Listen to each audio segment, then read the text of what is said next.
Hi everybody and welcome back to Finding Flow podcast. In today's episode, I wanted to cover everything to do with estrogen.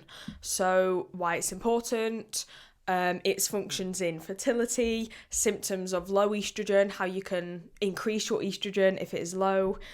So that's sort of what I want to cover today. So let's first talk about what estrogen actually is.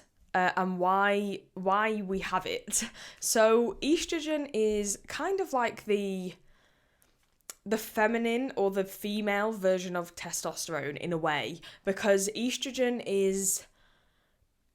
it's much higher in women than it is in men. I mean, men have like negligible amounts of estrogen, just like women have testosterone, but it's in very small amounts. So estrogen is like the feminine hormone. It's what gives you your femininity. It has over 300 different functions in the female reproductive system. There are actually three main forms of estrogen. So the first one is estradiol, and that's sort of the one that we're talking about when we're talking about like periods and the reproductive system and fertility. It's usually estradiol or estradiol that we are talking about. There are two other forms. So you've got estriol, which is the main form of estrogen that is produced during pregnancy, and there is esterone, which is produced in menopause and like after menopause. So three different types, but the main one we're sort of going to focus on, and the main one that I tend to talk about, is estradiol or estradiol, depending on how you want to say it. That's sort of estrogen, that's what it is, that's like a quick overview. Let's talk now about estrogen and fertility in particular. So estrogen is an extremely important hormone for fertility. If you have very low estrogen, you're probably not going to have a period, or you might have a period and it's very light. It might be irregular, you might not ovulate. So it's so important. But at the same time, estrogen is also the nasty hormone. Like, it's the one that makes us moody, irritable. It gives us PMS symptoms like sore boobs, cramps. It's a nasty hormone, but it's very important for fertility. It's important for a number of other things as well, but we're going to focus on fertility today. So when estrogen is very low, you're probably going to feel very fatigued. Your period is going to be impacted. Your boobs might sag. You might have fine lines and wrinkles. If you have low estrogen, you might have very dry skin as well. You might have vaginal dryness, which can make sex quite painful. Because basically you need estrogen to produce cervical mucus, and that is it lubricates the vagina, but it also is very important for your fertility because you need the right type of cervical mucus to help the sperm get to the egg. And cervical mucus is also important to help clean the vagina and keep infections at bay. Often if you have very low estrogen, or it's very sort of up and down and imbalanced, it definitely gets expressed through your mood. You can be very mood swingy. Is that a word? Mood swingy? You can have a lot of mood swings. You can be irritable.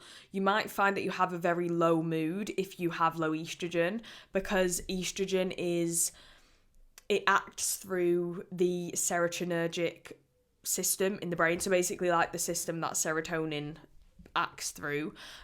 So it's really closely linked to your mood. So low estrogen usually means low serotonin, which can lead to low mood. That's not necessarily related to fertility, but it is all kind of linked together. It's actually why when you're on your period, like the first few days of your period and maybe the couple of days before your period, that's when estrogen is at its very lowest in the body.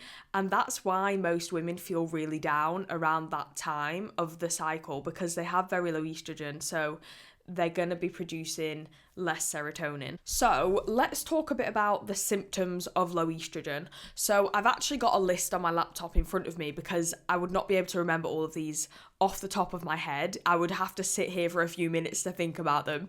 So I've got a list, so I'm just going to read them off. So the symptoms of low estrogen are quite similar to symptoms of low amounts of other hormones, if that makes sense. But if you have like several of these, then it might be an indicator that you do have low estrogen. So dry skin, skin, tender breasts, headaches, fatigue, insomnia, weak or brittle bones, which you won't really know unless you have a DEXA scan, trouble concentrating, low mood and irritability, vaginal dryness, maybe leading to painful sex. You might also have low libido, meaning you don't really want to have sex, you have no sex drive. You can have hot flushes and night sweats, irregular periods or no periods, aka amenorrhea, weight gain, and in particular, weight gain around the abdomen. So sort of central weight gain. So those are the main symptoms of low estrogen. Like I said, there is a lot of crossover with, other medical conditions and other low hormones. They can also cause a lot of these symptoms. So it's worth, if you are experiencing 1, 2, 3, several of these symptoms, then go and get a blood test, because your doctor will be able to help you determine whether it is low estrogen that is the issue. You probably will have to have multiple blood tests though throughout a month, because estrogen does fluctuate. It goes up and down depending on where you are in your cycle. So it's definitely worth getting a few blood tests just to check that your estrogen is sort of within the right range. Now I'm going to cover some of the causes of low estrogen. So the one of the most common ones is age. So as you get older, especially women who are going through the menopause or have been through the menopause, they will have very low estrogen, and that is just like a natural process. Estrogen production does decrease as you leave reproductive age, because your body's kind of like, well, we don't need it anymore because we're not going to be making any babies. Even though estrogen is very important for other things, it's just one of those evolutionary processes that we go through. And that's actually why a lot of women who have been through menopause are at an increased risk of heart disease and osteoporosis, so brittle bones, because estrogen really decreases as you go past the menopause, and estrogen is really important for your bone health and your heart health and your brain health actually. So when you go through menopause, your body switches from estradiol to estrolone, from estradiol to esterone. So I mentioned before that there are 3 different types, so your body goes through that switch when you go through the menopause. 3 really big key things that can cause low estrogen are eating disorders, malnutrition, and hypothalamic amenorrhea. So those are I've sort of grouped them together because there is a lot of overlap between those 3 things. Generally, those with eating disorders, especially if it's anorexia, will be malnourished, and they probably also have hypothalamic amenorrhea as well. They can all cause very low estrogen. Excessive exercise, excessive stress on the body, all of these can impact estrogen production and therefore impact fertility and your overall health. There are conditions, genetic conditions, in particular there's Turner syndrome, and I think Fragile X syndrome is also another one, that cause hypogonadism, which basically means you have reduced, like your sex glands and organs are reduced in size. And if that's in females, then it can cause low estrogen for obvious reasons. Hypopituitarism, so underactivation of the pituitary gland, can cause low estrogen because the pituitary produces LH and FSH, or the anterior pituitary, should I say. And both of those hormones are really key to stimulate the ovaries to produce estrogen. So if you're not getting proper activation of the pituitary, you're not going to get enough LH and FSH, and therefore you're not going to get enough estrogen being produced in your body, so you're going to have low estrogen. You can also, there's something called primary ovarian insufficiency, and that can also cause low estrogen, and so can things like, structural abnormalities in your ovaries, or cancer treatments on your ovaries, surgery on your ovaries, those kind of sort of structural related issues can also cause low estrogen in your body. A lot of the time with those, it's not as simple as eat more, exercise less. There's obviously more intervention that's needed for those. So the question is, how can you naturally increase your estrogen if you think or you do have low estrogen? before you do any of these things, I would recommend, like I said, to get some blood tests at the doctors and work with them to increase your estrogen instead of just sort of going into it blind. There is something called HRT, so hormonal replacement therapy, which you can get, which can help to increase your estrogen. But if you want to do it naturally without using synthetic hormones, then there are some ways that you can do so. So I think ultimately the way you're going to increase your estrogen really depends on the cause of your low estrogen, because if the cause is, say, overexercise, an eating disorder, hypothalamic amenorrhea, the answer is going to be to gain weight, get therapy to help with your eating disorder, eat more nutritious foods, fuel your body with enough calories, reduce your exercise, lower your psychological stress. You know, you're going to have to do probably all of those or a combination of those to get your estrogen up and improve your fertility, improve your hormone health, your period health, all of that. Obviously, if the low estrogen is caused by, you know, structural problems, tumours, abnormalities, then you're probably you'll need expert help for that. I'm not really going to tell you, you need to have surgery, you need to do this. I'm not a doctor.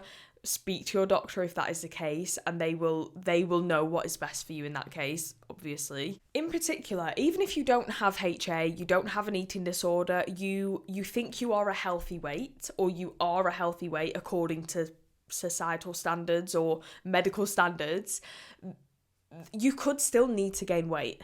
If you train a lot and you go to the gym a lot and you have a lot of muscle but you're very lean, in other words, you don't have very much body fat, you might have low estrogen, because fat cells, adipose tissue, actually releases estrogen, and we need fat on our bodies to produce enough estrogen. And that's actually a factor in why people with eating disorders and people who overtrain a lot and are very lean tend to have fertility issues, or they have irregular periods, because their body just simply doesn't have enough body fat to maintain a good level of estrogen production. So, you know, a really good way to naturally increase your estrogen is to gain weight, and by gain weight I mean gain fat tissue. It's a process that I had to go through, and yes, it can be uncomfortable, especially if you are coming out of an eating disorder and you have, you know, still have those sort of disordered eating thoughts. It can be difficult to put weight on, but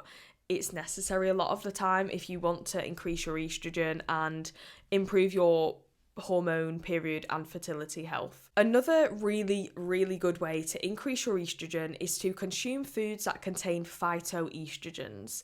So these are things like legumes, flax seeds, soy products like tempeh, soybeans, edamame beans, soy milk. A lot of what are they called, like vegan meat alternatives are also made with soy, and they contain these compounds called phytoestrogens. Berries and fruits also contain phytoestrogens, and these compounds basically mimic estrogen in your body. So they bind to your estrogen receptors and basically mimic estrogen. So it's a really, really good thing to include these foods in your diet. They're also really healthy for other reasons. They contain plant-based fiber, vitamins, minerals, you know, all that good stuff. Consuming flax seeds can help to bind to excess estrogen in your body. And I know if you're thinking, oh well, I have low estrogen, so why would I want to flax seeds to bind to extra estrogen? Like, don't I need to use that estrogen? But there is sort of good and bad versions of estrogen that you want in your body. Flax seeds can help to bind to the so-called bad estrogen and eliminate it and just sort of keep it in check. In particular, you should also focus on foods that are high in magnesium and also vitamin E. So they are just two really key nutrients when it comes to overall health, but in particular like hormonal health. Both of those can really support estrogen production. You can also obviously take supplements for magnesium and vitamin E if you want to, but obviously if you're trying to do it more naturally, then just focus on getting them through foods in your diet. Maca is a really good supplement. There's a lot of sort of herbs and adaptogen herbs that have been shown to support hormonal production. I know maca is one that can really help with estrogen production. I love maca. Oh my god, I actually love maca so much. Like, I put a huge dollop of it on my yogurt every morning, and it's really, really nice in yogurt. But you can like stir it into smoothies. If you bake like protein pancakes or cakes or cookies, then just throw a bit of maca in there. I know it's not very much, but it might help to just support your estrogen production, even if it's just a tiny bit. That is the end of the podcast episode. I hope this was helpful and interesting. And if you do have low estrogen, then try out some of the things that I mentioned. Work with a healthcare professional, whether it's a doctor, a dietitian, a nutritionist. Just work with a professional if you're not sure. Don't take what I've said in this episode as, official medical advice, because I'm not a doctor, but hopefully it was helpful and gave you some ideas of what you can do to support your estrogen production and improve your hormonal health, your fertility, and your periods. So if you enjoyed this episode, please leave it a thumbs up on YouTube if you're watching. If you're listening, then please subscribe or follow the podcast on whichever podcast platform you use. Leave it a rating and review if you found this helpful, and I will see you in the next episode.